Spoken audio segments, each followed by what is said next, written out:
అంటే కొన్ని ఫ్రెండ్షిప్స్ ఉంటాయి కదా, అస్సలు ప్లాన్ చేయం, అనుకోకుండా మొదలవుతాయి. అది మామూలుగా కాదు, ఫుల్ రచ్చ, గందరగోళం మధ్యలో. ఇవాళ మనం అలాంటి ఒక కథే చూడబోతున్నాం. పాండిచేరిలో 5 ఫ్రెండ్స్, వాళ్ల లైఫ్లో ఒకే ఒక్క రోజు. ఆ రోజే వాళ్ల ఫ్రెండ్షిప్కి అసలైన అర్థం చెప్పింది. అదేంటో చూద్దాం. సో కథ పాండిచేరి బీచ్లో స్టార్ట్ అవుతోంది. ఈ 5 స్నేహితుల గ్యాంగ్కి ఆ రోజు ఒకే ఒక రూల్ ఉంది. దాన్ని వాళ్లలో ఒకడైన అబ్బు మాటల్లోనే చెప్పాలంటే, ఫస్ట్ బీర్, ఆ తర్వాతే లైఫ్ డిసిషన్స్. ఇక వాళ్ల రోజు ఎలా ఉండబోతుందో అర్థం చేసుకోవచ్చు. ఆ మార్నింగ్ సీన్ అయితే అద్దూర్స్. బీచ్లో అలలు, మంచి ఎండ, అంత పీస్ఫుల్గా ఉంది. కాని ఆ ప్రశాంతత ఎంతోసేపు లేదు. వాళ్లలో ఒకడైన టింకు అప్పటికప్పుడు తీసుకున్న ఒకే ఒక్క నిర్ణయంతో ఆ మంచి ఉదయం కాస్త ఒక పెద్ద కామెడీ థ్రిల్లర్గా మారబోతోంది. టింకు ఉన్నట్టుండి నీళ్లలోకి దూకేశాడు. బీచ్కొచ్చాంరా, స్విమ్ కంపల్సరీ అని అరుస్తున్నాడు. ఆ జోష్లో వాళ్లు ఒక దారుణమైన విషయం మర్చిపోయారు. అదేంటంటే, వాళ్ల ఫోన్లన్నీ వాళ్ల జేబుల్లోనే ఉన్నాయి. ఒక్క క్షణం సైలెన్స్. ఆ తర్వాత స్టార్టైంది అస్సలు సిసలైన గందరగోళం.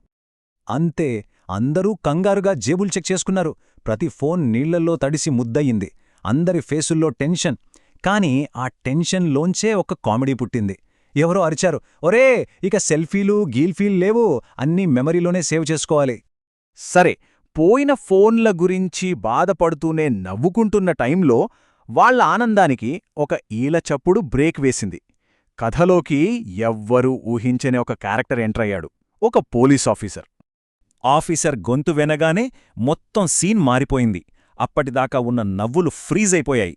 ఇక డ్యామేజ్ కంట్రోల్ స్టార్ట్ చేయాలి. వాళ్ల యాక్టింగ్ స్కిల్స్ చూపించాల్సిన టైమొచ్చేసింది. అస్సలు టైం వేస్ట్ చేయకుండా ఒకరి తర్వాత ఒకరు సాకులు చెప్పడం మొదలుపెట్టారు. సార్, టీమౌటింగ్ సార్ అని ఒకడు మొదలుపెట్టాడు. ఇంకొకడు, కాదు సార్, ఎంప్లాయీ ఎంగేజ్మెంట్ సార్ అన్నాడు. ఇక క్లైమాక్స్ ఏంటంటే, మాతో ఇంటర్నేషనల్ గెస్ట్ ఉన్నాడు సార్ అని చెప్పడం. వాళ్ల కోఆర్డినేషన్ మామూలుగా లేదు. కాని వచ్చిన ఆఫీసర్ చాలా ఎక్స్పీరియన్స్డ్. వాళ్ల డ్రామాని వెంటనే పసిగట్టేశారు. ఓహో, ఇంటర్నేషనల్ గెస్టున్నాడా, మరి పాస్పోర్ట్ ఎక్కడా అనడిగారు. ఆ ప్రశ్నకి అందరూ షాక్. టింకు వెంటనే రూంలో ఉంది సార్ అని కవర్ చేద్దామనుకున్నాడు. కాని అప్పటికే టెన్షన్ పీక్స్కి వెళ్ళిపోయింది. ఇక లాస్ట్ ట్రయల్గా కొంచెం నిజాయితీగా చెప్పాలనుకున్నారు. సార్, నిజం చెప్పాలంటే స్ట్రెస్ రిలీఫ్ కోసం వచ్చాం సార్ అని చిన్ను అంటే, ఆఫీసర్ ఫేస్లో రియాక్షన్ లేదు. చాలా కూల్గా, మీరంతా చూస్తుంటే ఫస్ట్ టైం వచ్చినట్టున్నారు అని ఒక సెటైర్ వేశారు. వాళ్ల ప్రయత్నాలన్నీ ఫెయిల్. ఇక సీన్ చేజారిపోతోందని అందరూ డిసైడ్ అయినప్పుడు అబ్బు తన బ్రహ్మాస్త్రాన్ని వాడాడు. ఏమాత్రం బెదరకుండా చాలా నెమ్మదిగా ఆఫీసర్ దగ్గరకు వెళ్ళి అడిగాడు, సార్, చాయ్ తీసుకుంటారా? ఏంటిది, పోలీస్ ఆఫీసర్కే చాయ్ ఆఫరా?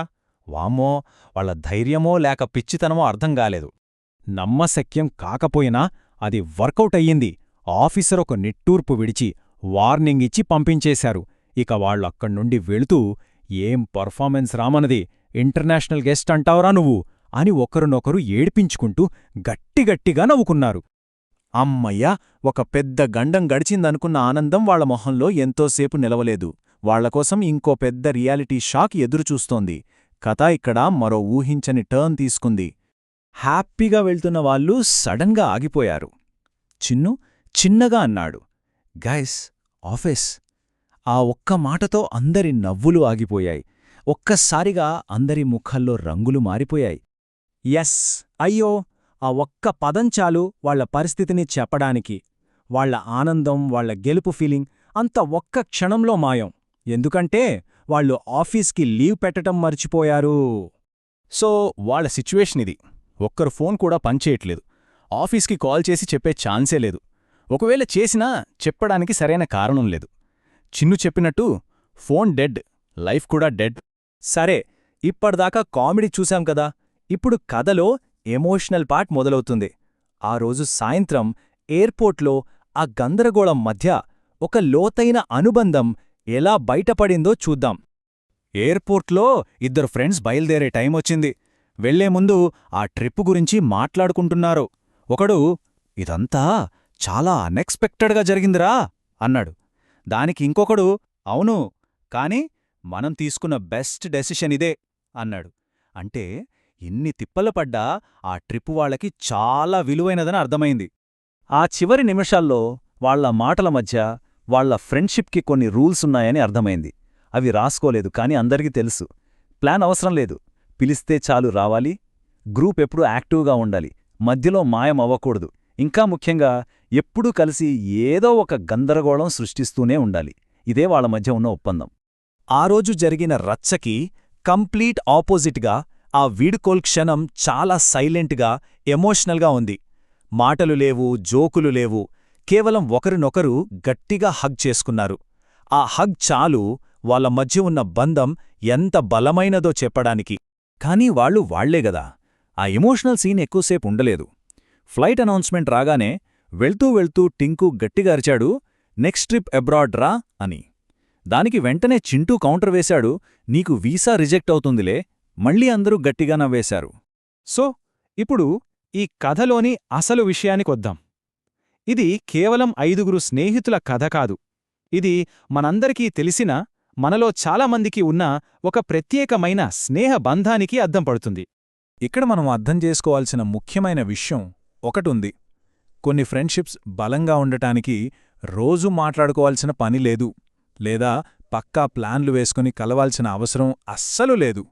అలాంటప్పుడు అటువంటి ఫ్రెండ్షిప్స్ నిలబడ్డానికి అసలు ఏం కావాలి? ఈ కథ యొక్క సారాంశం బహుశా ఇలాంటి గొప్ప స్నేహాలన్నిటికీ వర్తించే నిజం ఇదే. అసలైన స్నేహానికి కావాల్సింది 5గురు ఇడియట్స్, ఒకే ఒక్క ఫోన్ కాల్, ఇంకా ఏమాత్రం ఆలోచించకుండా ముందుకు దూకే ధైర్యం. బహుశా ఇంతకంటే స్వచ్ఛమైన ఫ్రెండ్షిప్ మరొకటి ఉండదేమో.